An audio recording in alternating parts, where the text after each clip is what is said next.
before we were alive, would you say we were dead or something else? It's a very philosophical In 1980, what were we? I would say we were not dead. We weren't dead. We weren't alive. We were something else.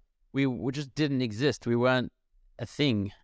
Like, for all intents and purposes. After you die, isn't that how is that not, you just don't exist? Correct. But we will have had existed. And that difference is where the word dead comes in. Okay, I think so. I'll agree with that. Two Bored Apes talking NFTs, DeFi, and some random stuff. Two Bored Apes talking NFTs, DeFi, and some random stuff. Welcome to episode 76 of Two Bored Apes. I'm your host, Jamie. I'm here with my friend and co-host, Roy. Roy, how are you? I'm splendid. Jamie, how are you? I'm good. Good. We have actual NFT and crypto news to talk about this week. That's kind of interesting. That's a change of pace. Been a while. On this NFT podcast, we're going to talk about some NFT and crypto stuff. Although it's more crypto stuff, although one of them is NFT stuff as far as the big news. Yeah. It's mostly crypto at large. Do you want to just hop right into it, or should we talk about like chess and food for a little while first? How about we hop right into it? We'll get to the chess and food later. Okay, it'll just organically come up, the fact that you just beat me in a chess game, and I'm disappointed in it. Mm-hmm. Okay, here we go. News of the week. So there's been a lot of legal stuff. Roy's laughing. There's a lot of legal stuff that's been happening lately. Yeah. Specifically, we have 3 items that we wanted to talk about. Which one would you like to dive into first? 4 items. 3 that I can think of, and 4 that Roy's got another one that he's thinking of. Let's start with Coinbase suing the SEC. Last week, we were talking about Gary Gensler. Nate Chastain is the 4th one. I'm sorry. Okay, yeah. We've spoken before about how terrible the SEC has been in terms of giving clarity to Coinbase or just the general public on what is a security, what is not, what's allowed, what is not, et cetera, And it seems like, while also posturing as if they are doing that and as if it's very easy. So it's and it seems like Coinbase just had enough. They were like, enough is enough. We are suing you. And I think specifically, they asked Coinbase like some question. They sent them a memo in like June or July last year, and Coinbase has some policy where they're like, we have to reply. Like, if you ask us something, we'll reply to you in a timely manner. And now it's the SEC. Sorry, the SEC has a policy that if you ask us something, we'll reply to you in a timely manner. And now it's April, was like 10 months later, and Coinbase hasn't heard back. And so they're like, all right, this is not timely. We've had enough. We're going to sue you and get to the courts. That's my understanding of it. Which it seems very reasonable. Yeah. It seems like the United States government just drags their feet on a lot of things, because specifically my wife's sister's roommate, that's couple relationships, but anyway, she ended up marrying a Canadian. Roy's laughing. My wife's sister's roommates married someone, so the husband married a Canadian. Let me finish. And basically, they were trying to get his immigration stuff done. They did all of the stuff that they're supposed to do, and just it wasn't happening. And it was, it's also, I could go off on a political reign here because people are always talking about, illegal immigration and just do it the legal way. These people were trying to do it the legal way, could not get it done. They had to sue the Secretary of State of the United States government, Anthony Blinken, to get things moving. So Coinbase is basically just that's amazing. In the same ballpark for something, I guess, much bigger or whatever. But the point remains is that, because the United States government is the giant entity, and it's like you have to abide by them, but we don't really have the same tools to, if they don't abide by us or by themselves. Right. It's like, how do we? So you have to have a lawyer and a lot of money, basically, and then hope that goes well, because just suing doesn't necessarily work. You have to like win or whatever. Yeah, that's actually ridiculous. It is. So that was one of the big pieces of legal news, and that one will unfold over time, because that's basically just it's a story that's been going on for a while, right? Is that Coinbase is fed up with the SEC and their lack of clarity, and now Coinbase is doing something about it besides like basically blogging about how they're annoyed with it, and now they're actually going through the very official channels of the United States judiciary system. And so we'll keep ourselves abreast of it and keep the listeners abreast of how that goes as we hear more. But we can assume that it will take a long time and go slowly. Probably. Possibly also, though, the government will just be shamed into being better.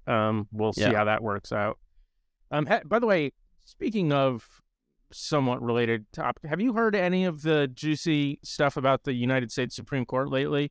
There's been a lot of ethics stuff coming out. No. That's very juicy. Okay, I'm curious now. What's been happening? The first thing that happened was an article about Clarence Thomas, one of the justices, basically had a...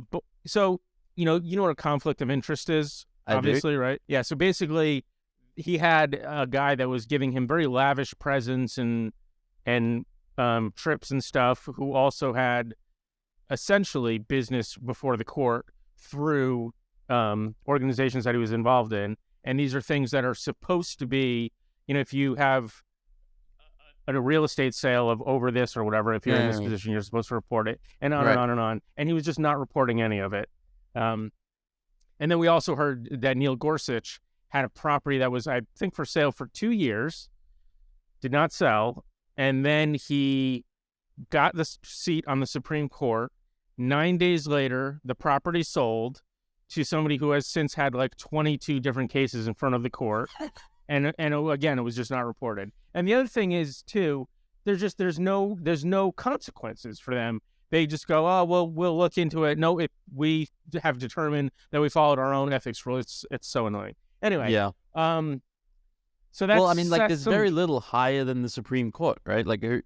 Well, the idea is, theoretically, right, is that we have these three branches of governments and the other two are supposed to, but it doesn't actually work like that because various reasons, money and politics or whatever, All right, so let's move on to some of the other newses of the week. Yeah, we have another court thing. What is the plural of news? It's just news, isn't it? Yeah. News. The other news of the week. But then it sounds like there's only one other one, I feel like. The other pieces of news of the newses of the week. Let's just talk about some more news. Nate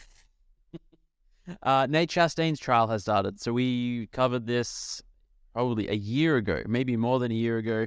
I'll look up our episodes quickly while you talk about it and see if I can find exactly what episode we talked about it. Early listeners will remember, early participants in the NFT space will remember, Nate Chastain was an employee of OpenSea, and it came out, it was revealed, someone found out that he was buying NFTs from collections that he knew would be featured on the OpenSea front page, which basically generally almost always led to an increase in the floor price of those collections, and then selling those NFTs at some nominal profit. Obviously not allowed. He lost his job, et cetera, and then is being sued. I can't remember the exact origins of like who he's not being sued. He's being like tried as a criminal. Trial. Yeah, criminal trial. Which sucks for him. The amount he sort of quote unquote stole or defrauded from the public, or I don't know exactly what it is, was like 20-ish ETH, which sure, it's not insignificant. It was like 45,000 or something like that, I think. Yeah.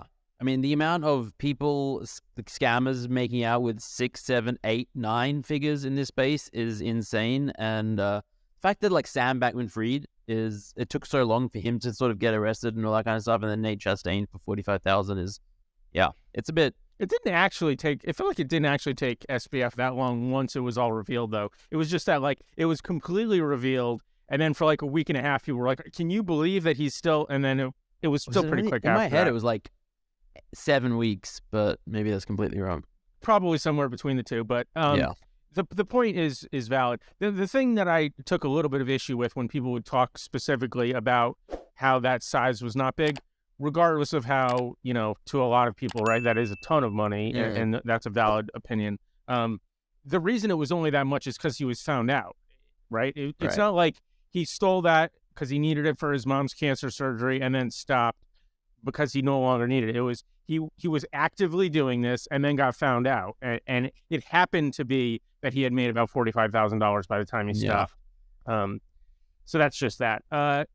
One sort of notable thing is that the crime that it sort of seems maybe to the public, or that people described it as most, was insider trading, because it definitely has it's close to that, or it feels close to that from a non-legal sense, but that is not what he's being charged with. Instead of trading, it has to be a security, right? Or a commodity, I suppose. No. Whereas these are just this legal gray area that Coinbase is currently suing the SEC to get, more clarity on. Yeah. Talk for a little bit. I'm going to go see if I can let my dog in. Oh, okay. The crazy thing... Hold on. Make it interesting, though. Don't be boring. Yeah. The crazy thing about the whole Nate Chastain thing is the way that he was doing what he was doing. Like, he sent ETH so he didn't use his main wallet to buy these NFTs and then sell them that he knew were going to be on the front page. But he sent money from his main wallet, like his main public wallet. He just sent it to some new accounts, and then those new accounts bought these NFTs. And it's, anyone who has a moderate understanding of how the blockchain works knows that it's all public. It's very easy to track and trace from your main account that this happens. And so it's just like, yeah, he could have the disturbing part, I guess, is that he could have very easily, or someone else could very easily be doing this on accounts that aren't traceable back to anyone. And it probably happens somewhat frequently out there, and they just didn't do it so obviously to get caught. Yeah, that was a good point. I didn't overhear exactly how you described it because I was busy doing the thing. But the way I remember it is he was buying and selling on another account and then just immediately sending the proceeds back to his main wallet. The two wallets were just linked. Which is very stupid, but also funny because he has I talked about this on the original episode, and I couldn't quickly figure it out looking at our old episodes where we talked about it, but that's okay. He had the foresight to use not his main wallet to do it because he knew it should, but this really amazing stuff. I would love to one day just have a conversation with him and was like, what happened? Like, why? Like, what were you thinking? I'm trying to think of like a humorous equivalent to like, burying the body of the person you murdered, but then like hanging up the gun on the wall or something. Like, so stupid to have one level of foresight and then not go one level deeper. But yeah, I also remember at the time a little bit to what you were saying about the scale of it and how much bigger some of the like rugs in the space were and stuff like that. But also people sort of liked him as an employee. He was one of the good conduits, it felt like, between the community and OpenSea, because OpenSea was sort of, it was a time when the NFT space was growing crazily fast, way bigger than anyone, including OpenSea, expected. Yeah. So there was sort of just a lot of issues that people would end up having. And OpenSea was just overwhelmed. But he was one good way of actually sort of getting information to the people who needed to have it there and getting action done and stuff. So there was a lot of people in the community that were upset the degree to which he had to pay for it. I was not really in that camp, even though I did think he was a pretty good conduit for the community. You sort of aren't a good conduit for the community if you're also literally stealing from it, which is what he was doing. Yeah. And I think a lot of it was, also the fact that he wasn't sort of replaced, at least not immediately, by someone else who was acting as a conduit between the company and the community. It was like always like just this void for many months, if I recall, where it was even more difficult to reach them. And then I think like the LooksRare thing happened, and then all of a sudden OpenSea had a very good public presence and interaction with the community. Looks like episode 45 is where we talked about him. I would have thought it was earlier. I used the old Google. This was June 7th, 2022. We talked about it. So just a little bit less than a year ago. And in my head, for the people that are really interested, the timestamp is at 7:36 into the episode. So I'm guessing that is when he got charged. And the time that he actually did the OpenSea stuff and got fired would have been way back in 2021. Could be. Because when I Google Two Bored Apes, Nate Chastain 45 is the only one that pops up. I guess we could listen to it, but that's a lot of work, and we're in the middle of recording here. Perhaps some listeners can comment if that was only like the second time we talked about him or something, but who knows? Yeah. Let's move on. We have two more legal things to chat about. Keeping it in America, Ryder v. Yuga Labs has had a decision in favor of Yuga Labs, which I think is not particularly surprising. No, it didn't seem surprising to me at all. They had a bigger war chest, so would have a better lawyer, and the case seemed. I have no legal knowledge whatsoever, but it seemed quite obvious that he was just blatantly infringing on their trademark. Yeah, like they sued him for trademark infringement. Like they could have come after him for probably a lot more, but the other cases would have been more spurious, like copyright, because that is a bit way more gray. Defamation and all other things that are much more harder to prove. It definitely seemed like he was trying to defame them.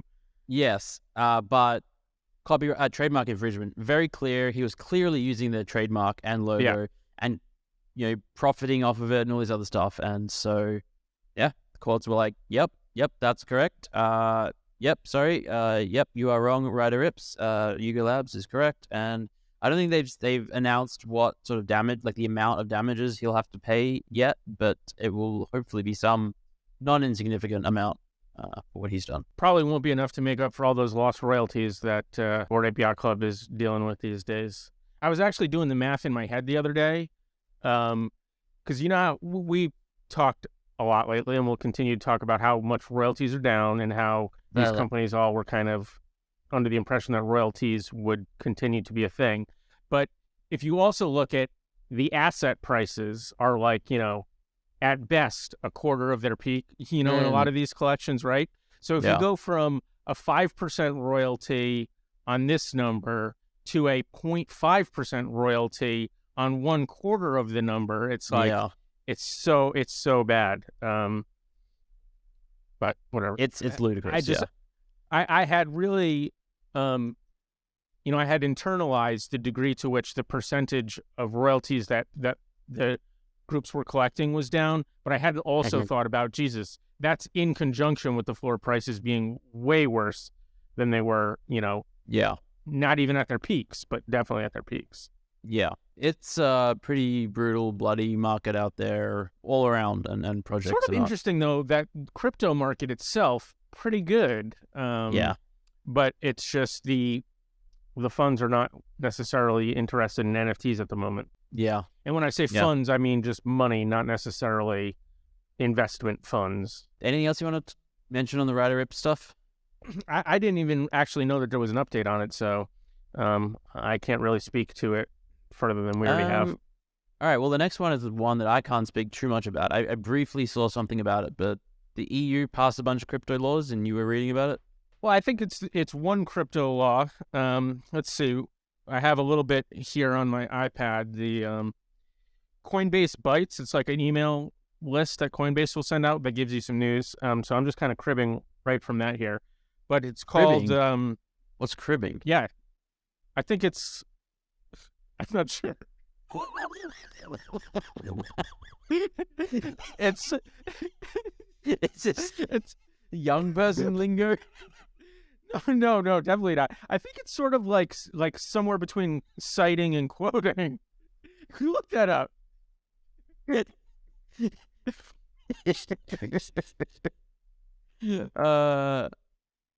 Yeah. Copy another person's work illicitly or without acknowledgement. He was doing an exam. Okay, so I guess I'm not cribbing because I'm telling you I'm doing it, but pretty close to cribbing, right? So it's called the Markets in Crypto Assets Law, MICA, M-I-C-A. And the idea is they wanted to bring regulatory clarity to the crypto industry, the thing that we were specifically talking about the U.S. being very bad at. And there's three main provisions from what I see. So they created a universal license for the EU's 27 member states that will be required for all, quote, crypto asset service providers, which includes exchanges, custodial wallet providers, and token issuers that operate in the EU. And to qualify, the companies have to, you have to have a certain amount of money or whatever to sustain whatever. Yeah. And you have to separate customer funds from blah, blah, blah funds, reserves, and you have to have anti-money laundering stuff in place, like, the stuff you'd expect. And they also have collateralized stablecoins. That's actually more where the reserves thing comes into play specifically. And you need to, update that monthly, they're saying, and then also just disclose anytime there's an event that could materially affect, how stable your stablecoin ought to be or whatever. And then there's a consumer protections part that, carves out protections for crypto retail investors in case they get hurt, and make sure that crypto companies can be held liable in various scenarios, basically. I mean, it all sounds pretty good to me. Yeah, it does. And, then this particular email comes with quotes from various people who are vaguely important or whatever that tend to like it. Then at the end here, it says the new regulations won't officially go into effect for at least 12 months, with some provisions opening an 18-month transition period to allow companies to comply. So that kind of makes sense and is probably, good that you don't just pass a law and say everybody has to be complying with it now, or that's unrealistic, right? Yeah. The other thing it says, it's defined as a, quote, level 1 law, but it will soon be followed by a, quote, level 2 text that will define exactly how to implement these rules. And key topics like NFTs, DeFis, and DAOs aren't thoroughly covered by MiCA, meaning another major bill is likely on the horizon. I think it's all sensible. Interesting. Yeah, it's all pretty sensible. It's also interesting because from what I've seen and read, the U.S. in general has been much more friendly to tech, not crypto tech, but tech. Web 2.0, I guess, is a way you could call mostly what I'm talking about here.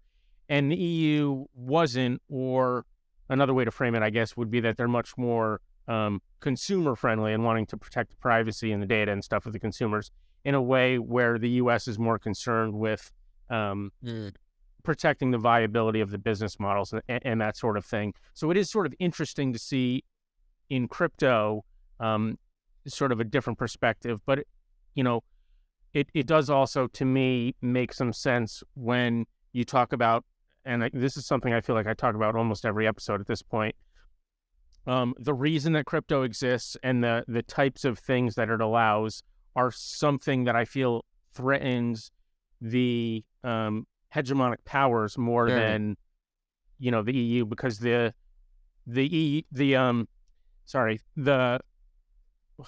euro, I could not think of what their currency was called. The currency is not the world reserve currency. Right. The euro is not the world reserve currency like the US dollar is. Yeah.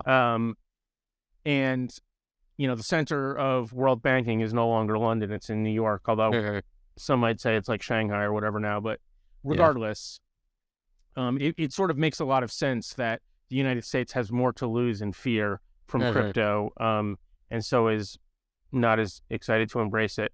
But still interesting to see Europe, who has sort of a traditionally negative view towards tech, be more embracing of this. Although, it's just a lot. We haven't seen how they'll actually enforce it exactly, to what degree they will be following the letter of the law versus the spirit of the law, and how much it will actually work to do the things that it wants to do while, either stifling or not stifling innovation, which that's sort of the go-to phrase that people sort of talk about in America a lot, is that, if you don't support businesses, if you don't, or if we're talking about crypto, don't support crypto, you're stifling this innovation and sending it overseas. I mean, I agree. I think that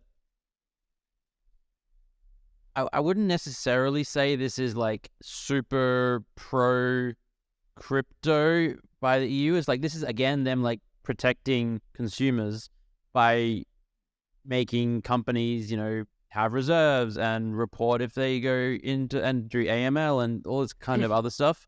But it is like pretty neutral regulation and clarity for the industry, which is way better than the US. So on that front, they are better. It's and it definitely seems the US is like far more heavily anti-crypto, even if they're not yet passing laws right now. I want to add there are some states that have passed laws being like, we will make sure that Bitcoin mining is allowed in Texas and stuff like that, which is pretty cool. Actually, I do have a Texas-specific other news story in this email that I could talk about if you want. But yeah, to your point here, I'm saying that the EU is not the hegemonic power in the way that the United States is. But as far as it being neutral to crypto, I agree. But, you're never really going to find somebody sort of fully embracing the or a nation state embracing the idea that crypto somehow exists outside of all the existing laws, unless you're, somewhere maybe like Ecuador or something where the country itself is quite geopolitically sort of small and not powerful, and is taking a big gamble on this thing. The EU still has sort of, in theory, a lot to lose if you just let this new technology run rampant and ignore all of, taxation and or whatever the fear might be. So as far as what's realistic, it's sort of quite pro crypto. Yes. But in, to the viewpoint of crypto enthusiasts and stuff, it's rather neutral.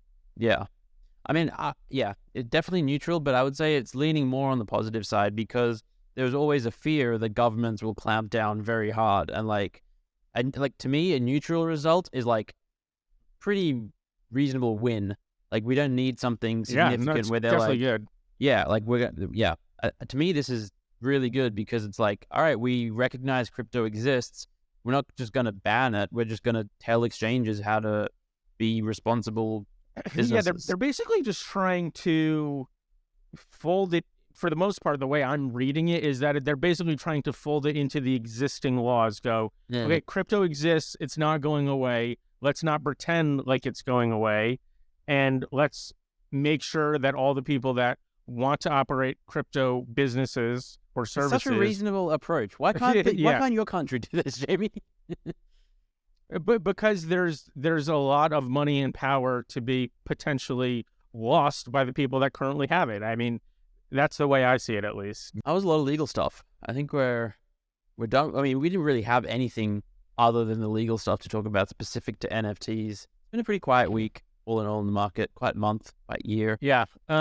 So the Texas thing that I mentioned, right? There's a new company called My eListing. It's a commercial real estate listing platform based in Texas, and it's billing itself as the first crypto real estate marketplace in the U.S.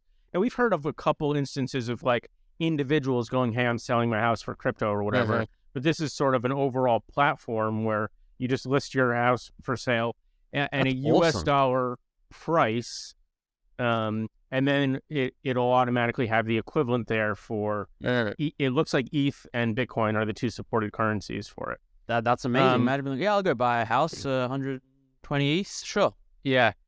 And they're partnering with Coinbase Commerce to execute the payment. So very legit. That's kind of interesting. Yeah. Yeah, that's awesome. Oh, the other thing they were saying is that the speed with which you can close it.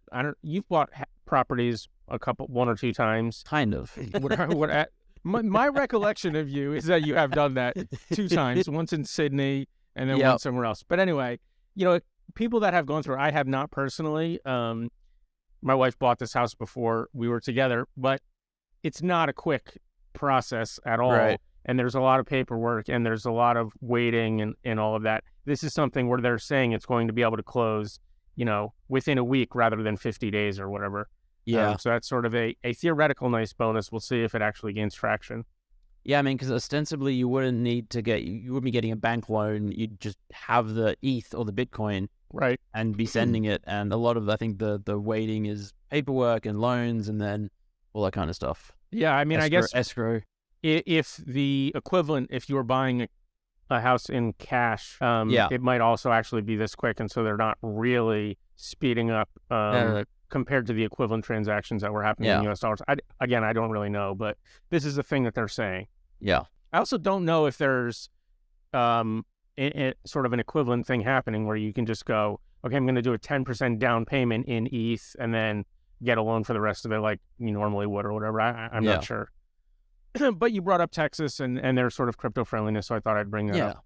I also remember, I think Wyoming, right, was the one that was saying DAOs are like legal entities here. Florida, I think, is pretty crypto friendly. Their governor or maybe the mayor of Miami is pretty crypto. I do remember specifically Miami trying to be a bit of a hub, yeah. Speaking of Miami, what a basketball game last night, right? Right, listeners that watch that stuff? That was the closeout game, just for people that are wondering exactly which game, because the last 2 really in that series were spectacular. But in particular, I am talking about Game 5 last night. Oh, my God. The last play in regulation, unbelievable pass to Jimmy, and then an unbelievable finish by Jimmy. It was amazing. Froy's laughing. Also, our good friend, former podcast guest Spike Lee, very excited because the Knicks won their series. They're moving on to round two. They have not won a playoff series in ages. He must be ecstatic. I've actually seen him on TV being ecstatic. They show him at every game. Roy's loving this because he does not know a thing about basketball, doesn't care about basketball. I'm just seeing how long you got to go on for. I'm not going to... I'm going to keep going. Roy, actually, this is kind of fun. Sometimes I remember asking you if you could name like 5 penalties in football, in NFL football before. What can you tell me about basketball? Tell me every rule of basketball that you know. Traveling, what's that? That's when you like run with the ball without bouncing it. You can't take more than 2 steps in particular. Yeah. Is there something called like goaltending? There is goaltending. There's offensive goaltending and regular goaltending. You can't do that. Goaltending not allowed. Yeah, do you know what it is? I remember that from some video game I was playing, and I was like, what the hell is this goaltending thing? And didn't like it. That's one where you just know the name, though. You know, it doesn't seem as though you know what it is. I did not know. I bet you can't just like punch people. Like, there's got to be a rule against physical. Yeah, you can't like elbow them. You can't tackle them. There's a lot of contact in the sport, but some of it is not allowed. Yeah.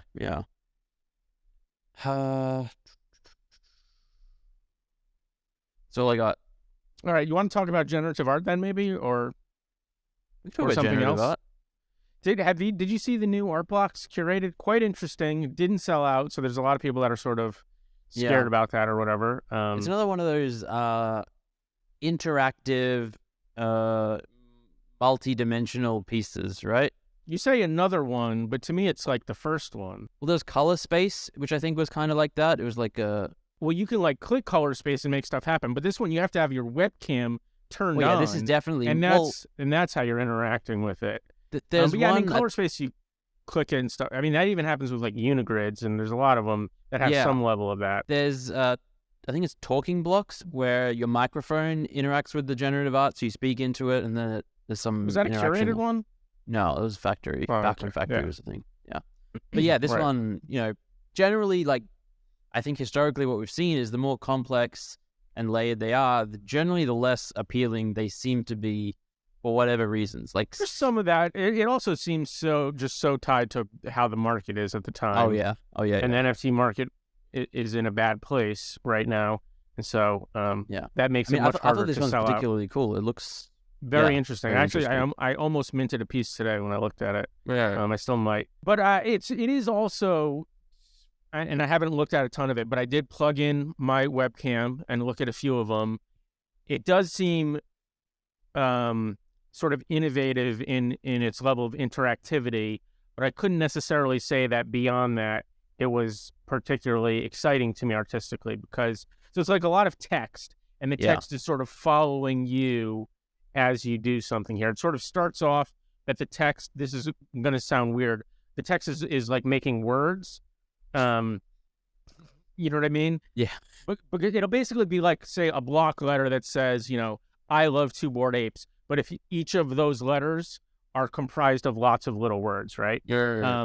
But then as you're moving, it'll sort of break apart, and then the words will follow you. But I didn't find anything that was particularly artistically exciting to me, and like the choices of words and stuff like that, or how it related to the initial composition of the words or pictographs that the words were comprising. So I didn't, I wasn't enamored with it, but I did like how it was interestingly interactive and had sort of a, modern museum quality to it, in the way that it was just, video interactive. Yeah, I haven't played around with it much. I briefly saw it before it minted, and it sounds like I love words, I love text, I love those kinds of projects. Sounds like something Zeneca, you were famously big on. So these artists also, it's a collaboration between multiple people. Have a few projects on FX Hash as well, which brings us to something else, doesn't it, Roy? It does. We have some special guests joining us next week. We do. From Waiting to be Signed, we were on their podcast. And now they're going to be on our podcast. Yep. You scratch my back, I scratch yours. That's the way the cookie crumbles. It's the way the cookie crumbles. So we're excited to have them talk probably about generative art quite a bit next episode. Probably a little bit less about chess and food and stuff like that. Now, speaking of chess, do you want to talk about either A, the World Chess Championship, just hit my microphone, sorry to our listeners and audio engineer about that, or the chess game that we played before the podcast? Well, the chess game we played before wasn't particularly interesting. I won, you lost, nothing too... That was pretty funny. It was kind of interesting at the beginning. The rook trade and the knight fork was kind of interesting, but then I missed something and it all went downhill. That's kind of how it always goes with you. I'm really holding my own, and then I just blunder a minor piece, and it falls apart. Yep. What's happening with the World Chess Championships? Super exciting in a way that the top level chess almost never is. So as you know, and as many of our listeners probably know, at the top levels of chess, it's like 85% draws these days. I don't have the exact number for you, but it's almost always draws. And it's scheduled for 14 games, and it's the first player to get, I believe, 7.5 points. You get a 0.5 point for a tie, 1 point for a win, nothing for a loss. And of the 13 games so far, I think there's been like 3 or 4 draws. Everything else has been a win, which is crazy. Wow. And so that's just really exciting. And it's a tie game, or tie match, I should say, going into game number 14. Yeah. Wow. That's actually awesome. When are they playing the finals? So let me pull that up for you. It works out better for you. I think it's being played in Kazakhstan. So the games start at like 5 or 6 a.m. here. But when I wake up, they're always still going on. Yeah. So I kind of get to cheat and just start watching as it's usually the mid game is transitioning into the end game as I start watching. Let's see what we have here. Game 14 will be on April 29th. Yeah, so tomorrow is a rest day, and then the last game will be on the 29th because they go to tie breaks if it's still tied after that. Nice. Maybe I'll tune in. They basically just start playing faster formats until you end up with a winner. Yeah, it gets really fun watching them play like Blitz and stuff like that. Yeah. The Russian guy, Jan, I'm not going to try and pronounce his last name because it's crazy and very difficult to do, is sort of famous for playing rather quickly, even in classical games. So I think people are thinking that he will be rather favored if it does go to Blitz. So Magnus Carlsen is not one of the two. That's kind of newsworthy, I think. Oh, you haven't followed it? So he won, I think, in 2013, if I'm remembering correctly, and don't quote me on that. And then defended it like 8 times. And then after defending it last year, he said, look, it's too much work in preparation, and there's clearly nobody that can beat me, so I'm just stepping down. And so these were the two that ended. It's kind of cool. People don't like it, but you got to kind of respect it. It's also weird because he did not retire from chess. He's still playing chess. He's still playing competitive chess. He just said, I'm not doing this anymore. That is a little weird. Yeah. Yeah. And Jan is the guy who he beat last year. But it is, people are the world chess champion is clearly not going to be the best chess player in the world, and everyone in the world that follows chess knows it. Yeah, which is interesting. That is really funny, actually. Yeah, I mean, when I just looked it up and I was like, I was very surprised not to see him there. Yeah, no, I mean, it sure seems like he would have been if he wanted to. Well, technically, because he won, he definitely would have been, because they only have to do a tournament to see who's going to challenge the reigning champion. It's called the Candidates Tournament. All right, we're getting close to the end. 2 items left on the menu. Somewhat related. I started eating vegetables again. Vegetables are great. Kind of a diet was fun, but as last weekend, I was craving. It did not last long at all. By the way, can I just? Let me just stop you for a second here. Roy. Actually, this brings us to our other thing. Roy and I's birthdays just happened. You sent me the menu from where you ate at dinner. You're not just also eating vegetables. That had everything on it. There was like bread and all this shit. Oh, yeah. It's not that you just added vegetables back, and you're just eating food again. I'm just eating stuff again. Eating everything and anything. Vegetables are great. We're both getting old now. I fucked up my neck like lying in bed this morning. It's not cool. It hurts. Yeah, that's what happens when you're, what are you, almost 40 now? 37? Now, Kayla keeps asking me how old you are. And so here's what, I do. I go, okay. The first time we went out to the World Series of Poker in 2008, I was 22 and Roy was not yet old enough to play in the World Series of Poker, but he was definitely not 17 or even, I think, 18. He was either 19 or 20. So I'm never sure if you're 2 years younger than me or 3 years younger than me. So I just kind of tell her that you're one of those two. Yeah. Let's get this on the record on the podcast. I also am frequently unsure if you're 2 or 3 years elder to me. But I sort of lean towards 2. I always end up coming back to 2, and I think 2 is correct because in 2008, I was born in 88. You know, okay, yeah, I was 86. We've got it settled then.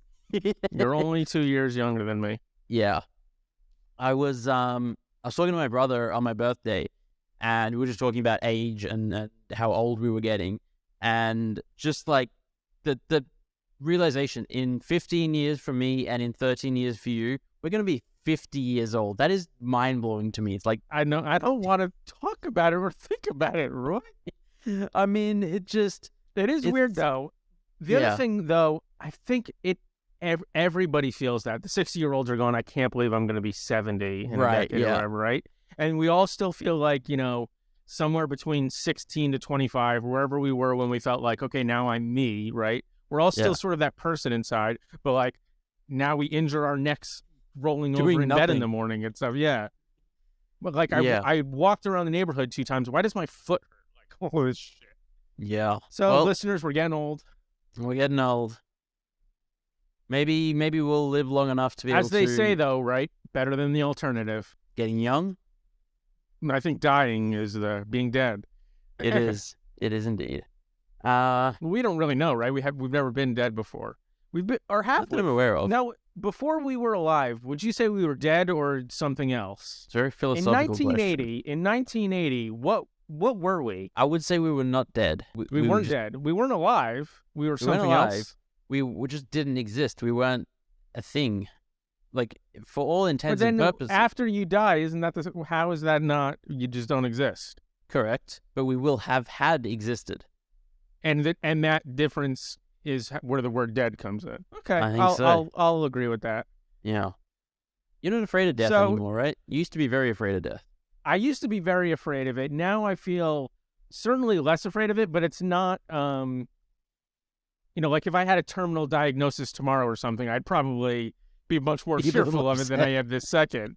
But it definitely was something that I used to think about in a negative, obsessive way occasionally, in a way now where if I have the same thought start, I can go like, there's nothing I can do about it and be quite okay with that concept and move on with my day rather than being crippled with the fear of being dead forever at some point.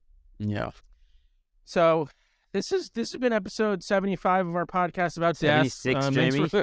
Thanks for listening.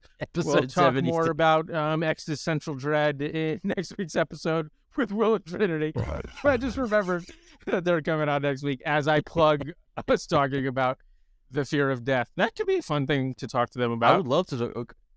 In the group chat, you were talking, like, I jumped in. We were having jokes. Yeah.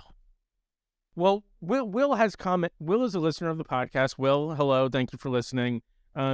His politics seem quite similar to mine, and so when I go on my political rants, he quite enjoys that. And so we were sort of joking in the chat about how that's all we'll talk about, even though I think truly we will probably mostly talk about generative art, as that is basically entirely what their podcast is about. Specifically, FX hash generative art is what they talk about on their podcast. Anyway, little sidetrack about death there. Thanks for listening. This has been episode 76. Drink some water, donate some blood, eat a vegetable. Vegetables are good. Eat them. Are we meant to do a giveaway? Should we do a giveaway? Oh yeah. We should do a giveaway. We can do What Am I Thinking? We haven't done that in a long time. Oh yeah. All right, let's do that. I don't think we've done that since I have been in Dubai, maybe, because I don't recall looking around my office for a thing. Perhaps not. I don't have the data in front of me. All right, I got something. I have something as well. 3, 2, 1. Balloons. Switzerland and balloons. Switzerland. There's not too and much in common balloons. there. I already have something, but it seems like you don't know about the thing that I'm thinking about. Probably not. And I'm also only a little bit confident that the thing I'm thinking about is what I'm thinking it is or whatever. I'm ready. 3, 2, 1. Turkey. Blimp. Turkey and blimp. Turkey and blimp. Okay. 3, 2, 1. Zeppelin. Russia. Zeppelin and Russia. Okay. 3, 2, 1. World War One. Gremlin and World War One. Kremlin. Oh, okay. I didn't know where you were going, and I was like, we just got very far apart. We're back. Kremlin and World War One. Okay. I got mine. Shame we can't say Russia. 3, 2, 1. Russian Revolution. War, did you say? War, yeah. Wow, Russian Revolution and War. World War One would be a pretty good one. There's another good one, though. I think. Sure. 3, 2, 1. Russian Lenin. Revolution. You just said Russian Revolution. I meant the war, the Civil War, the Russian Civil War. I'm sorry. That came after the revolution. Or before, depends on when you mark things. Okay, Lenin and Russian Civil War. Now we're doing the thing where we keep talking about a thing, and my knowledge of Russian history is like almost tapped out. All right, I got a word. Sure. 3, 2, 1. Cold Bolsheviks. Bolsheviks and Cold War. Okay. Sure. 3, 2, 1. Stalin. Red and Stalin. Okay, I got something. Okay. 3, 2, 1. Communism. Oh my God. Okay. I got 3, something. 2, 1. East China. Berlin. This motherfucker.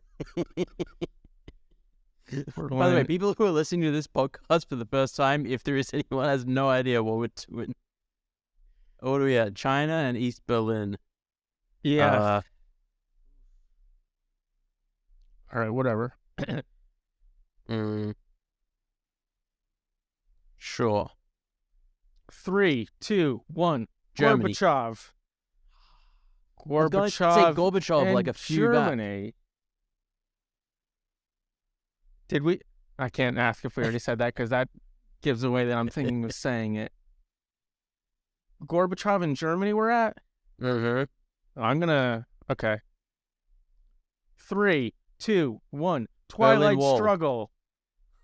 That's what I was going to ask if we had already said, by the way. You said East Berlin. I don't know what the rules are of repeating the word Berlin, I think that's different. Yeah. Twilight Struggle and Berlin Wall. Good. Okay. I don't like this. Ready? Sure. 3, 2, 1. Ronald Reagan. I was going to say Reagan.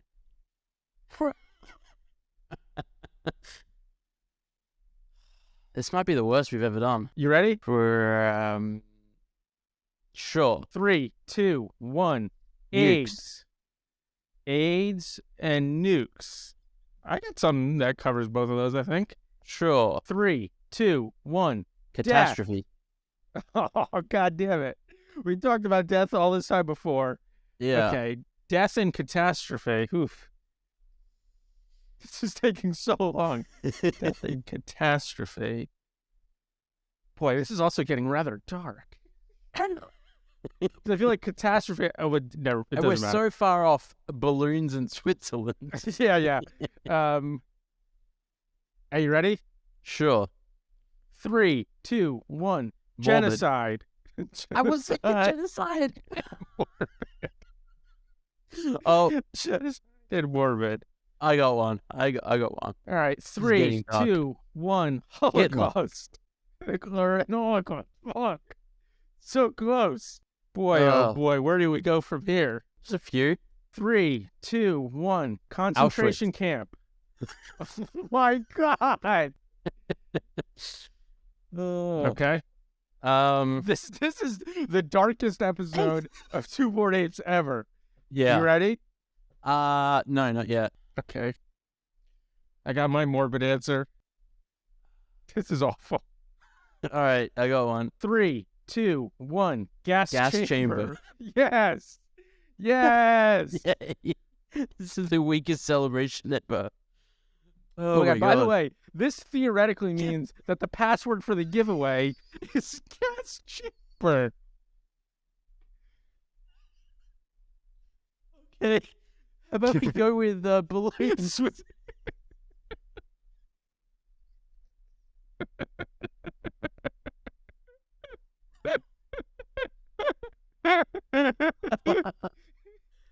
Die. Okay, balloons. The password is going to be balloons because we refuse to do gas chambers. Okay. Episode 76. Thank you for listening. Especially through that lighthearted game of what am I thinking? At the end there. We'll see you next week. Yeah, stay tuned. Stay tuned for a big interview episode next week. Hopefully there will be less talk about the Holocaust and genocide and stuff. No promises, though. No promises. All right, thanks everyone. Shit. Thanks.